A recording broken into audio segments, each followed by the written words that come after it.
Good morning, dear friends, and welcome on this very beautiful Sunday morning to the Unitarian Universalist Fellowship at Stony Brook.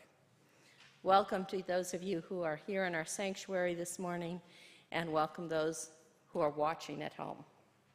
My name is Cerveny, and I am happy to be your worship associate, and I am co-leading the service this day with Sara Lutterbie and my fellow worship associate, Castillo. Our minister retiring this day is the Reverend Margie Allen, and tomorrow we extend a warm welcome to our new interim minister, the Reverend Madeline Campbell. May this time of transition be filled with growth and good learning for us. Deb Little is our Director of Religious Education, and information about our religious education program for children and youth can be found on our website at www.uufsb.org.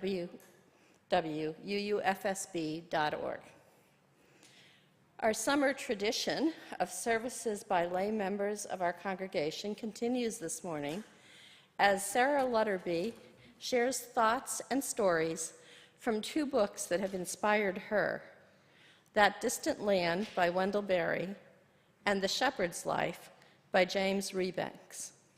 These summer services are great opportunities to get to know each other better. I'd like to offer a special welcome to anyone who is new to our fellowship, and I hope that you find among us inspiration for living and nourishment for your spirit.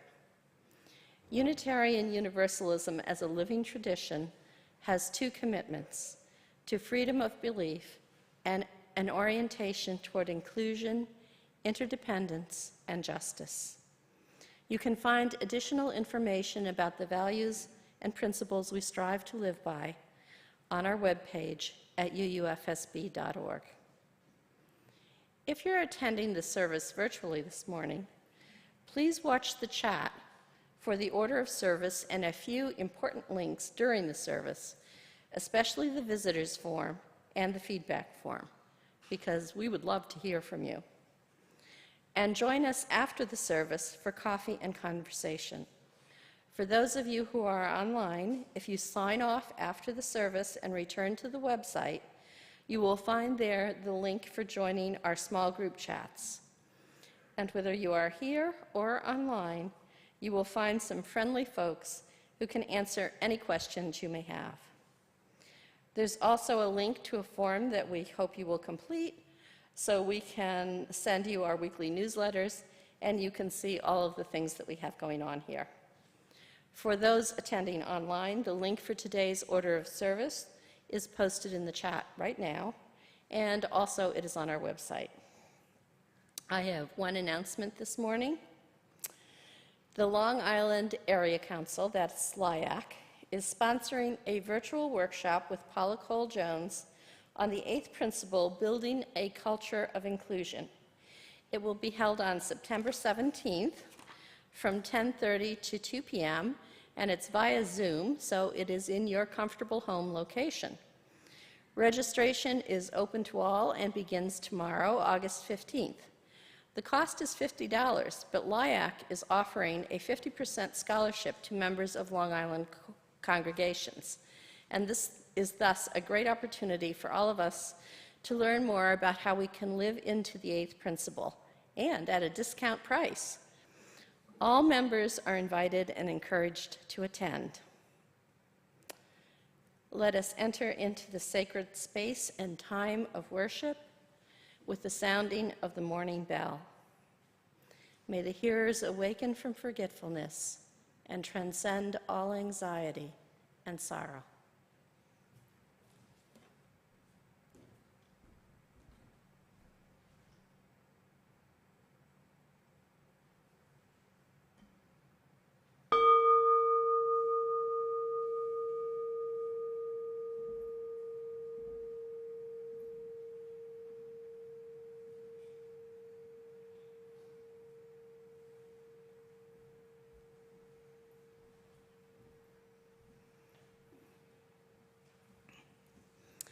I have asked the Dillon family, Lily and Ileana, and their parents, Julia and Brian, to come forward and light our chalice this morning.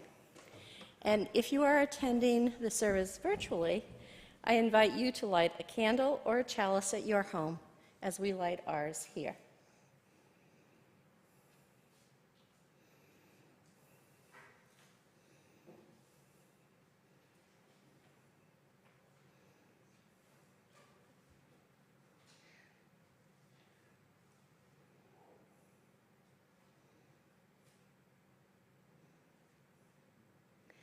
Wendell, of whom we shall talk more this morning, was deeply rooted in the land of his native Kentucky.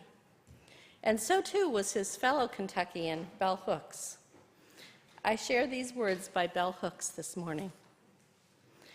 The challenge of these days is to be somewhere, to belong to some particular place, to invest oneself in it, to draw strength and courage from it, and to dwell in community.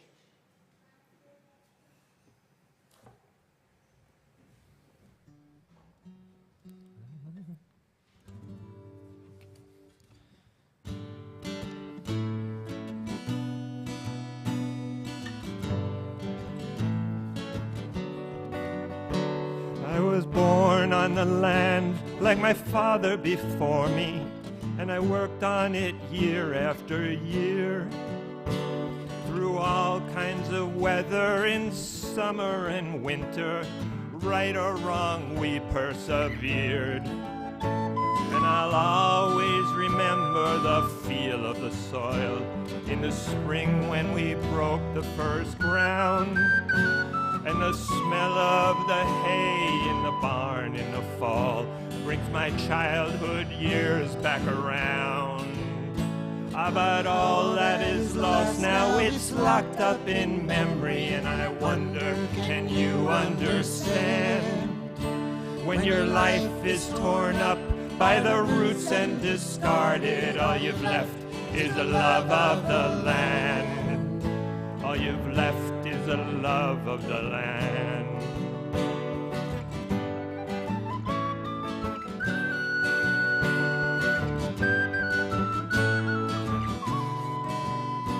As a child, I was given my own patch of garden where I learned all the secrets of life.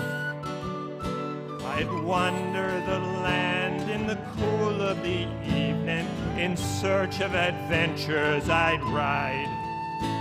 And sometimes the weather would give us a battle, but we took it all in our stride. For we knew in the end it would all work out even. We'd make up the losses next time. But all that is lost now, it's locked up in memory, and I wonder, can you understand? When your life is torn up by the roots and discarded, all you've left is the love of the land. All you've left is the love of the land.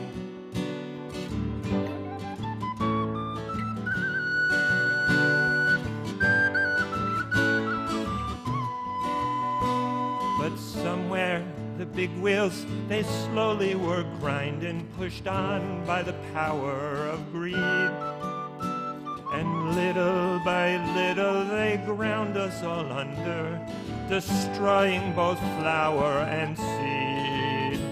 And what do you say to your wife and your family when you've nothing, not even a plan? And where do you go when you're faced with foreclosure and the bank says you must leave the land? But all that is lost now, it's locked up in memory, and I wonder, can you understand? When your life is torn up by the roots and discarded, all you've left is the love of the land. All you've left is the love of the land. But all that is lost now, it's locked up in memory, and I wonder, can you understand? When your life is torn up by the roots and discarded, all you've left is the love of the land. All you've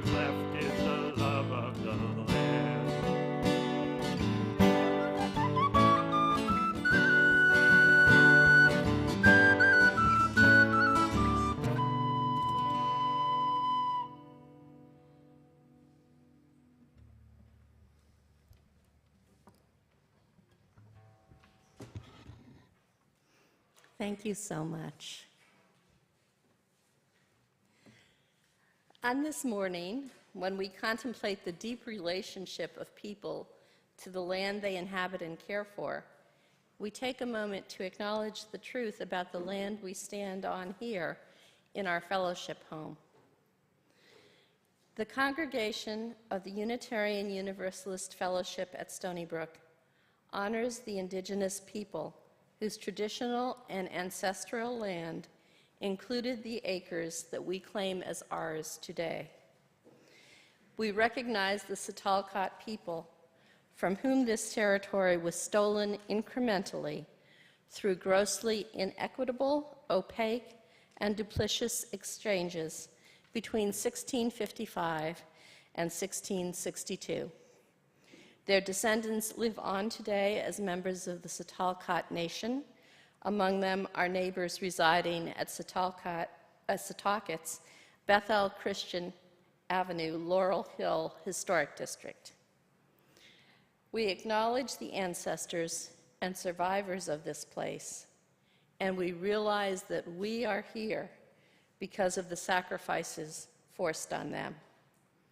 We honor their legacy and their lives and their descendants who carry on tribal traditions for present and future generations. As I end this land acknowledgement, I add this prayer by Jabari Saeed Jones, who lives on unceded Abenaki land in Vermont. May we remember the wounds of the past that bleed into the present, so that we may heal and grow into a future together, whole and wise. May we remember and be free at last.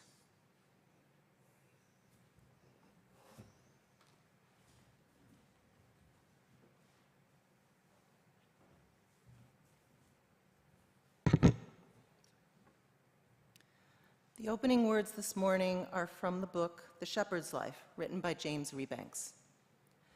There is no beginning, and there is no end. The sun rises and falls each day, and the seasons come and go. The days, months, and years alternate through sunshine, rain, hail, wind, snow, and frost. The leaves fall each autumn and burst forth again each spring. The earth spins through the vastness of space. The grass comes and goes with the warmth of the sun. The farms and the flocks endure, bigger than the life of a single person.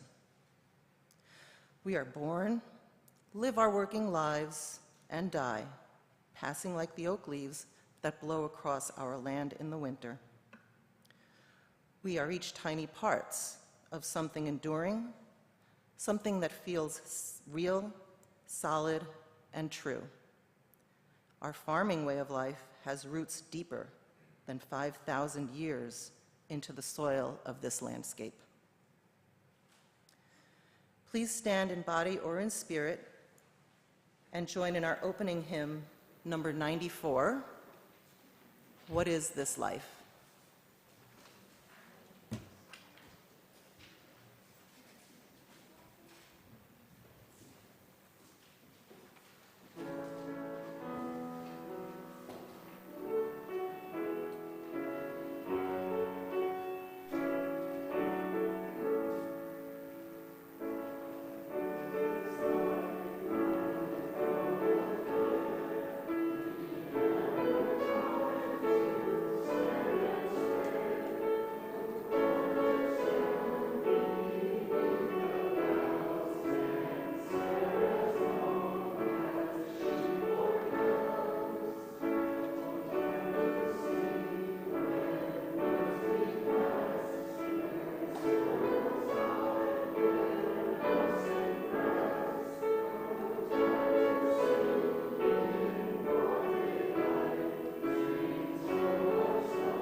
We now come to that part of the service where we take some moments for meditation. I will offer for your reflection a short poem by Michelle Burke to send us into silence. And John and Lee will bring us back out of silence with hymn number 123, Spirit of Life. Perhaps you would like to be in the place of this poet, or somewhere else that takes you into contemplation. At any rate, take this moment to center yourself, take a breath in and out, and be here. Each afternoon, he took his pipe and led his goats beyond the pasture to his neighbor's field behind his farm. Not exactly his, but not exactly not. As the goats clipped the tall grasses, he sat in the chair he never failed to bring. Sometimes he read, most often not.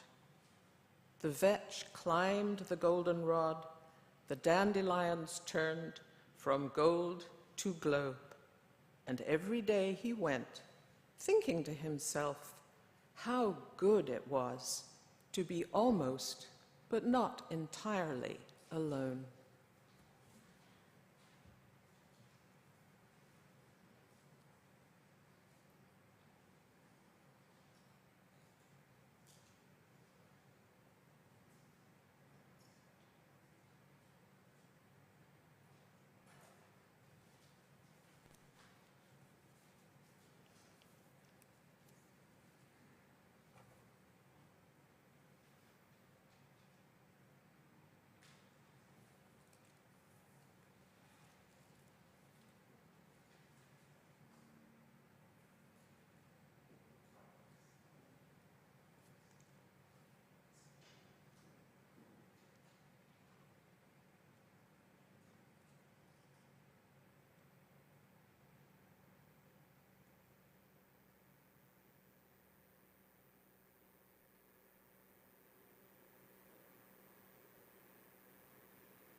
It is our spiritual practice to share our offering plate with a deserving social justice recipient. All bills and coins will be shared 50-50 between UUFSB and our social justice recipient, unless you direct us to do otherwise. And if you write a check, you may instruct on the memo line how much of it is to go to social justice. During these summer months, we are focusing on hunger issues on Long Island. Our shared plate recipient for the month of August is Bethel Hobbs Community Farm. The farm was established by the Hobbs family in the early part of the 20th century, and it was the last African-American-owned farm on Long Island. Upon the death of Alfred Hobbs in 1996, The property was left to Bethel AME Church, and it is now managed by a 501c3, the Friends of Hobbs Farm. It has over 5 acres in cultivation, and it provides an average of 30,000 pounds of fresh, organically grown produce to local food pantries and to soup kitchens.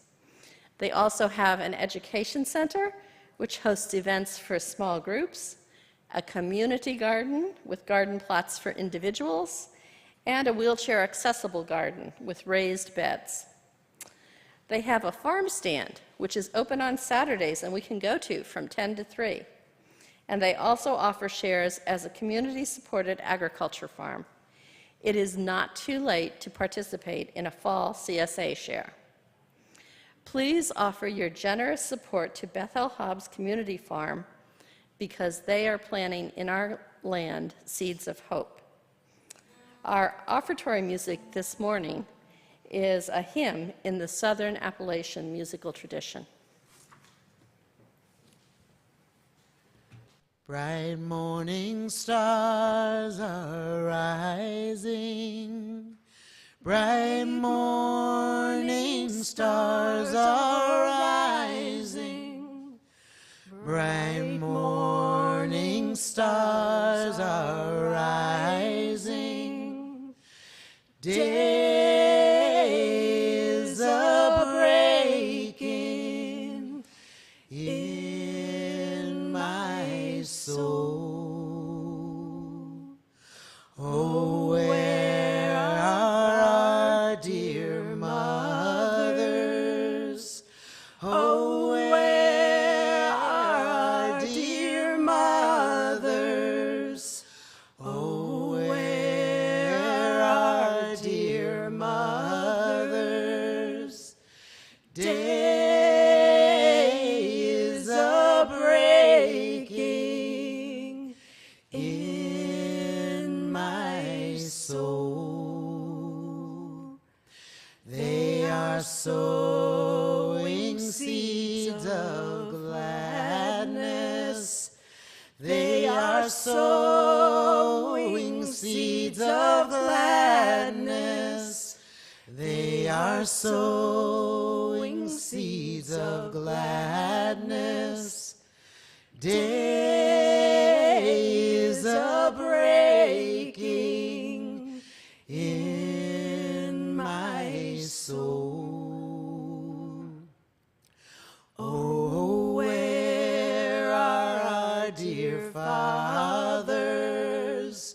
Oh, where are our dear fathers? Oh, where are our dear fathers? Day is a-breaking in my soul. They are in the fields a-plowing. They are in the fields a-plowing. They are in the fields a-plowing. Day is a-breaking in my soul. In my soul.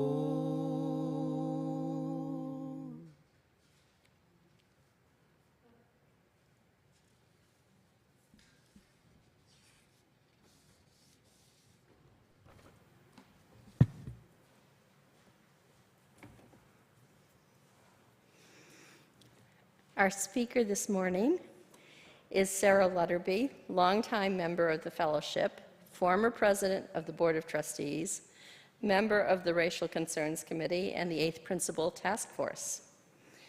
Sara was born in eastern Washington State, but at the age of 4 was taken to live with the English side of her family.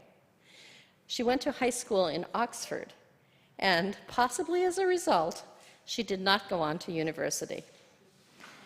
She lived and worked in West Berlin when it was an island in the middle of East Germany, and later in West Germany.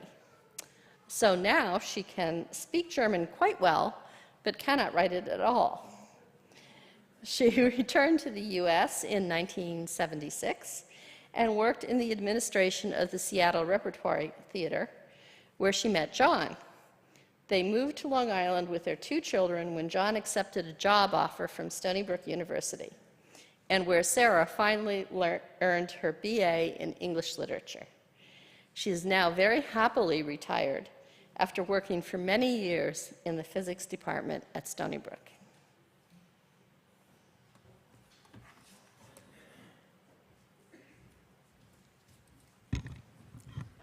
Good morning. This morning, I want to share with you my enthusiasm for 2 books, That Distant Land by Wendell and The Shepherd's Life by James Rebanks. Both books are about farming and farmers. My childhood was spent among my mother's English family in which all the men were farmers, except for one breakaway dentist. And I lived on my grandfather's farm until I was 12, and then in a cottage next door to an uncle's farm, until I left the rural life for good at 18. I always thought that my childhood was idyllic. I had lots of physical freedom, fields to roam, a pony to ride, a farmyard with barns to play in. But as a teenager, I longed to escape the village where everyone knew me and everything I did. Now, I look back on that small community of family and neighbors as an ideal place in which to start life. Even though I needed to make my mistakes away from all those knowing eyes, I have come to miss the sense of belonging and shelter that I took for granted there. Wendell is an author, poet, 9th-generation farmer, and activist campaigning for the return of traditional agriculture because it is better for the land and for people than the vast agro-businesses that have largely replaced it. James Rebanks is a sheep farmer on the high fells of the Lake District in northwest England. The Lake District is now a national park, but Rebanks says that he and his neighbors are continuing a farming practice that stretches back 500 years, which does not require the constant application of strong chemicals to maintain yields. Both men are motivated by a deep love for the land they tend, not by the need to make lots of money. For me, they embody the 7th principle in their respect for the interconnected web of all existence. That Distant Land is a collection of linked short stories set in the fictional community of Port William in Kentucky, where Berry lives and farms. The first story is set in 1888, and the last 100 years later. Along the way, you meet several members of families, good, foolish, honest, weak, successful, or lazy, all described with Berry's love of his fellow Kentuckians, without judgment, but with humor and admiration. Let me tell you about a few of them.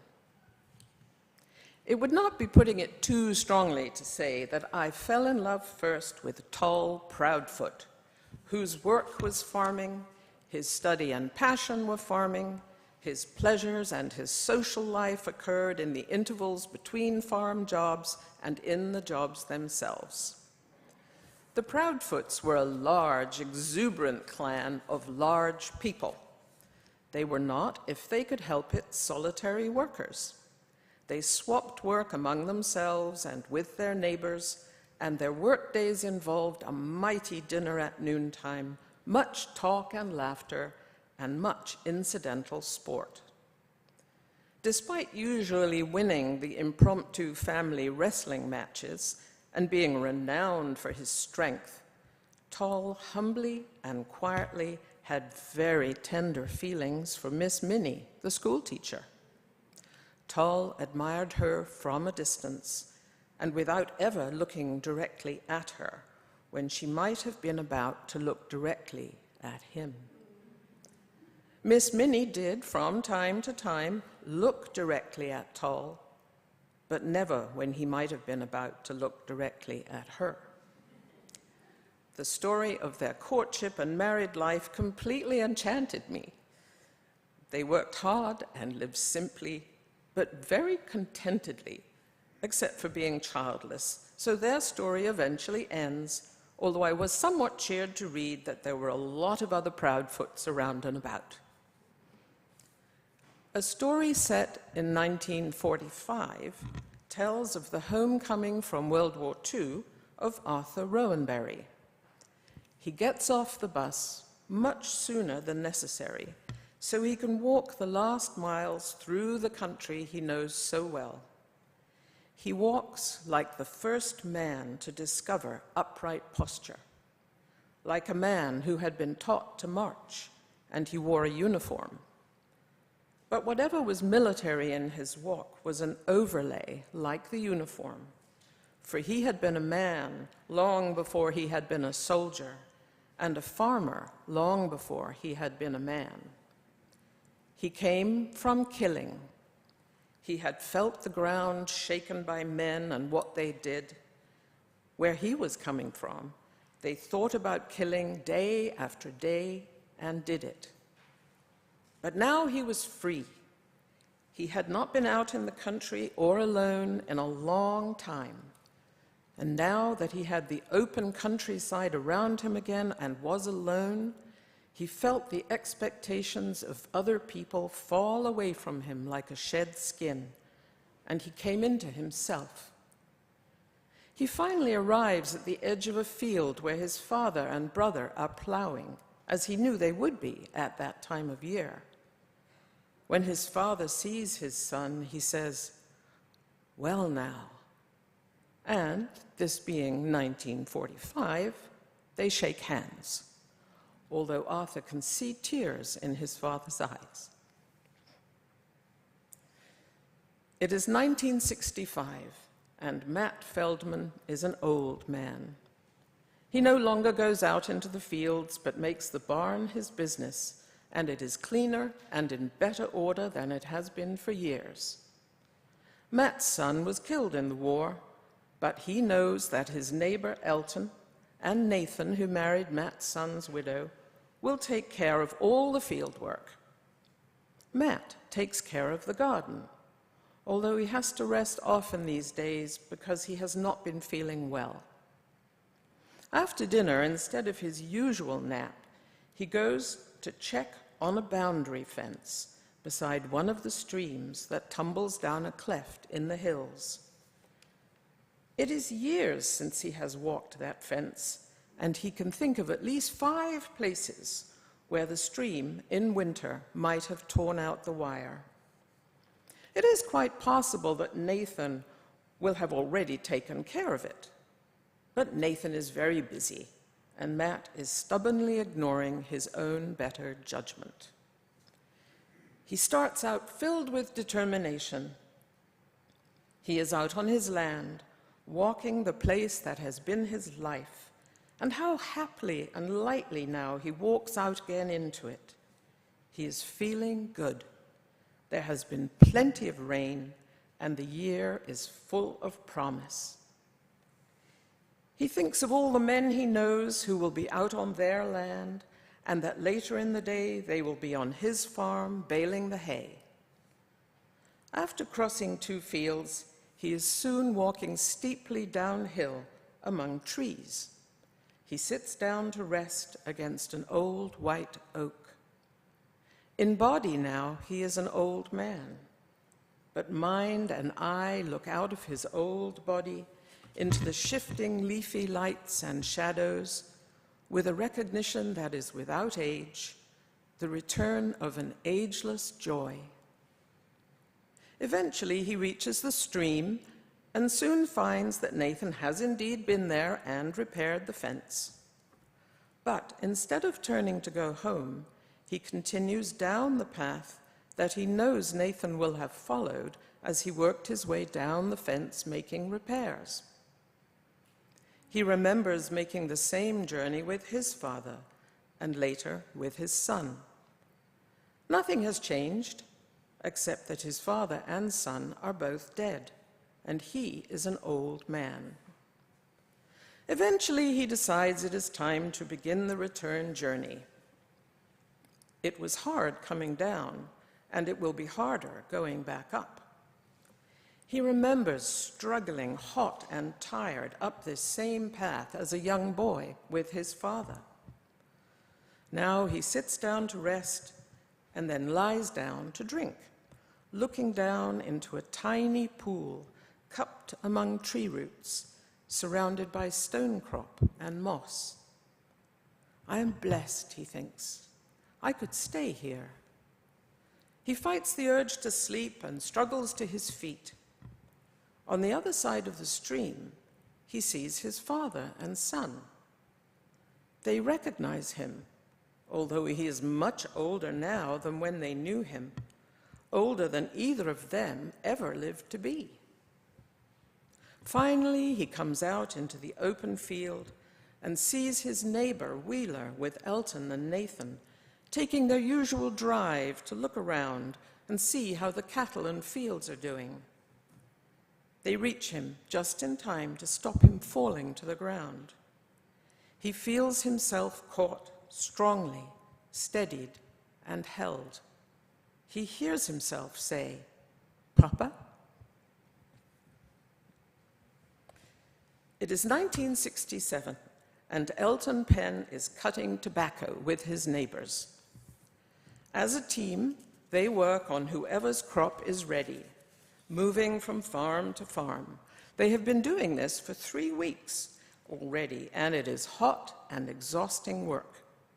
Elton is known as a man passionate in his work, but he dreads the tobacco harvest. Still, it must be done.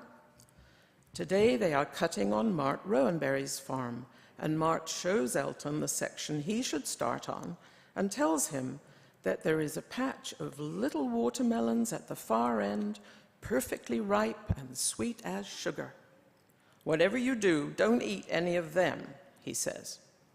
Elton replies, "Well, you know, I don't like watermelons."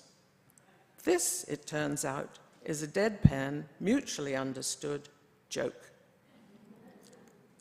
Reading the detailed description of harvesting tobacco by hand, I knew I had found the last job on earth for me. But Elton works and works all through the long, hot afternoon, giving himself carefully planned breaks to sit under a tree and enjoy one of the perfect little watermelons that he has cut and placed there in the shade.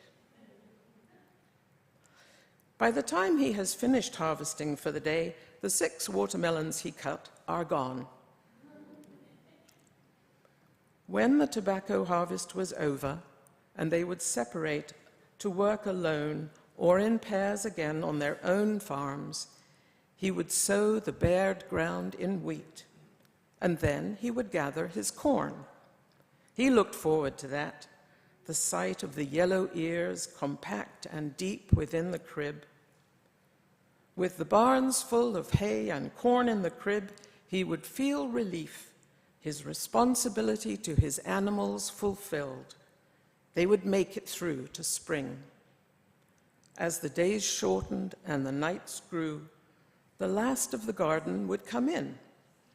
On a cold morning in December, they would kill their meat hogs, and so would end the gathering of the year. While acknowledging that I am extremely lazy, I would love to feel the satisfaction of knowing that my hard work and devotion mean my family, including our dog, will have food and shelter for another year. It's true that I have worked most of my life, but not very hard, to be honest, and hardly ever with my hands. It seems to me now that productive physical labor is the most fulfilling. I would also love to feel such a deep connection to a particular place as Berry and Rebanks. It's true that John and I are very fond of our house and garden, but that is a pale emotion in comparison. On the other side of the Atlantic, the Lake District in northwestern England has been a favorite destination for serious walkers for 300 years and now attracts millions of visitors every year.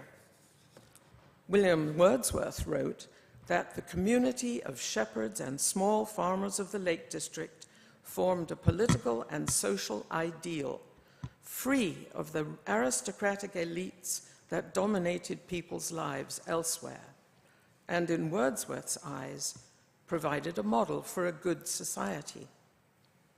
In his book, Rebanks takes us through a typical year on his farm: lambing, shearing, moving the flock to different grazing areas, readying the best for show and sale, dealing with the weather, the terrain, and the constant repair of walls and buildings.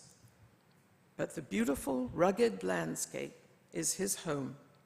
For him, it is the beginning and the end of everything, and everywhere else feels like nowhere. Each summer, the fell farmers gather and sort out their sheep, which have spent 2 months wandering and grazing at will. There are 10 different flocks on the fell, a vast unenclosed piece of moorland and mountain above the Eden Valley where Rebanks farms. Following an old system, the men all understand and obey. They and their indispensable sheepdogs spend the day rounding up the sheep and sorting them out into the different flocks. The dogs are absolutely vital in this terrain. Their agility and speed make the whole endeavor possible.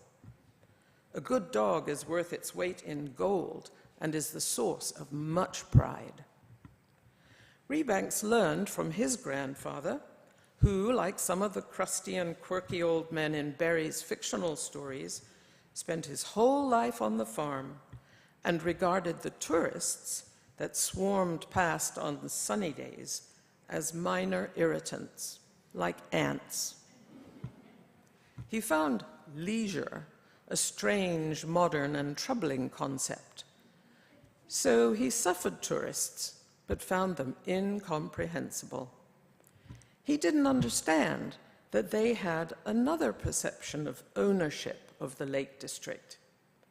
He would have found it as odd as him walking into a suburban garden in London and claiming it was sort of his because he liked the flowers.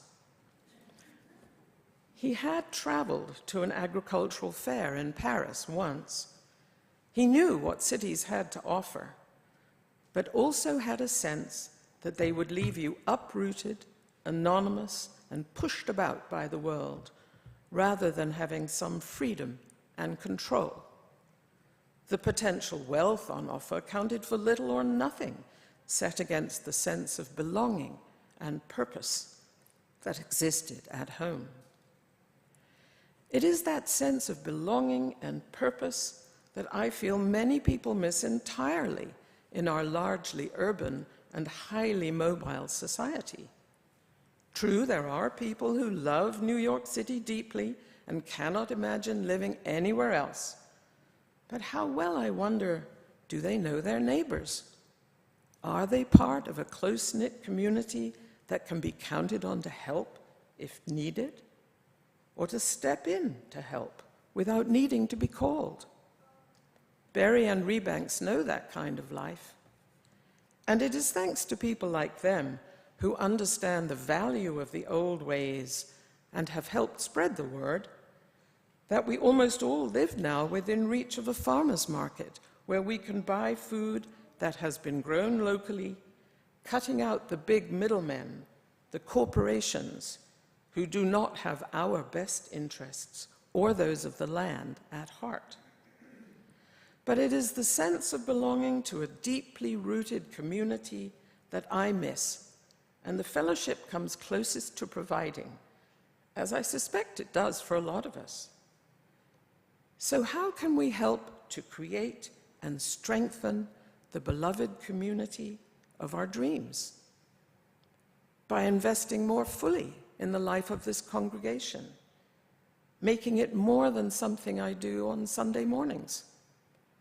But how to do that without joining committees and going to more meetings?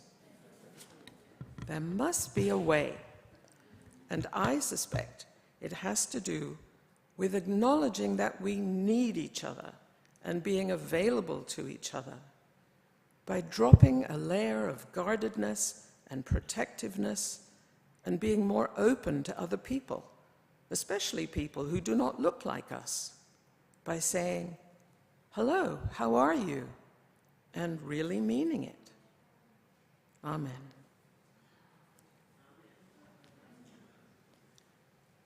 Our closing hymn is number 51 in your hymnal, Lady of the Season's Laughter. Please stand in body or spirit and join in singing.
Our closing words this morning are in a poem by Wendell, his meditation on the seasons of life.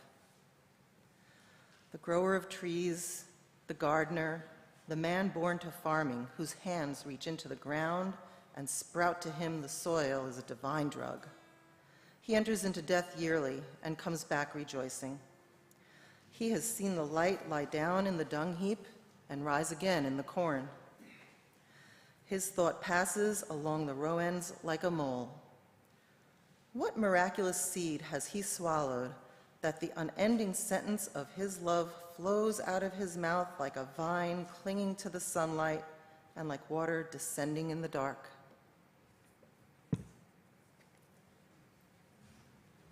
Come each jovial fellow who longs to be mellow, attend unto me and sit easy. For a pint where it's quiet, let no man deny it. Dull thinking will make a man crazy. I have hills, I have bowers, I have fields, I have flowers, and the lark is my daily alarmer. Come jolly boys now, here's Godspeed the plow, here's a health and good luck to the farmer. Draw close to my table, my friends, while you're able. Let's have not a word of complaining.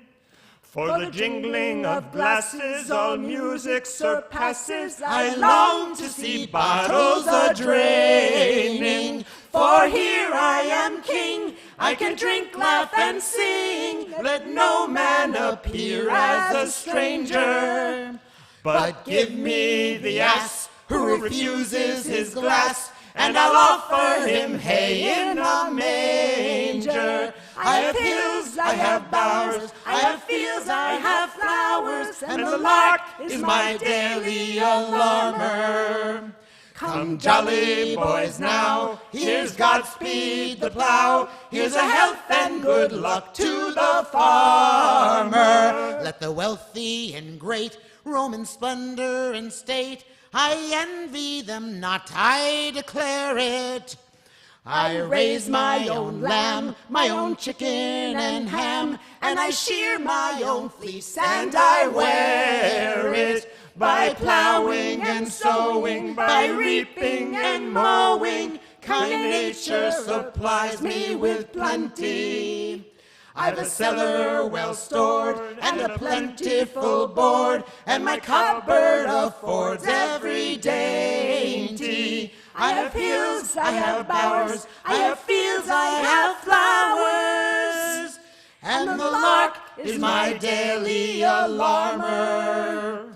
Come jolly boys now, here's Godspeed the plow, here's a health and good luck to the farmer.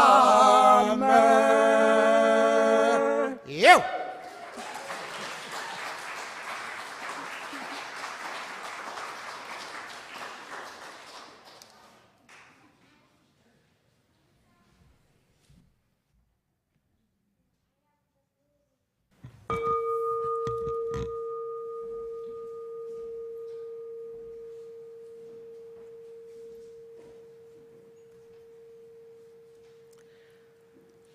We close this morning with these good words of a Gaelic blessing to carry us into the world. Deep peace of the running water to you. Deep peace of the flowing air to you. Deep peace of the quiet earth to you. Deep peace of the shining stars to you. Deep peace of infinite peace to you. Amen. Blessed be.